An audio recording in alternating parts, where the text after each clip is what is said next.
Hi, I'm Lauren at Gethsemane Garden Center, and today I'm going to show you just a quick tutorial on a simple macrame hanger you can do at home during these winter months. So we'll just need a few materials, some scissors, some type of ring here, some type of twine or rope, and a plant.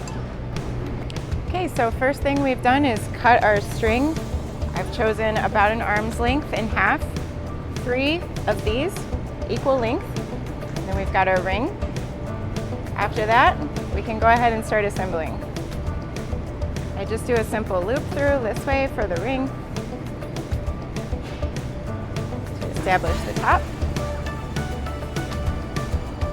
Now we can move on to putting in some knots. First thing we're going to do is grab 2 strings here, pick a length that's about 1/3 of the way from the top, tie your first knot, then you're going to repeat that to the other 4 strings. After that, we're going to go another 1/3 of the way down.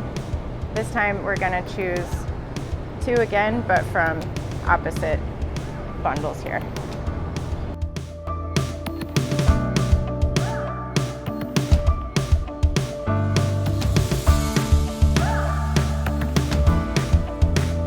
And lastly, we're going to put one down at the bottom.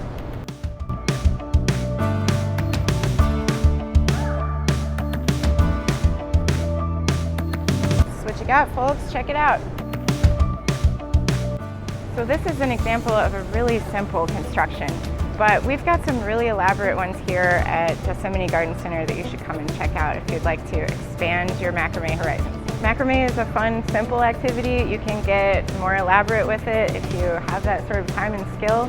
We have some great examples of elaborate pieces here at Gethsemane. 2-tiered ones with shells, like all this beautiful intricate work on it. You should really come check it out. Thanks so much for watching.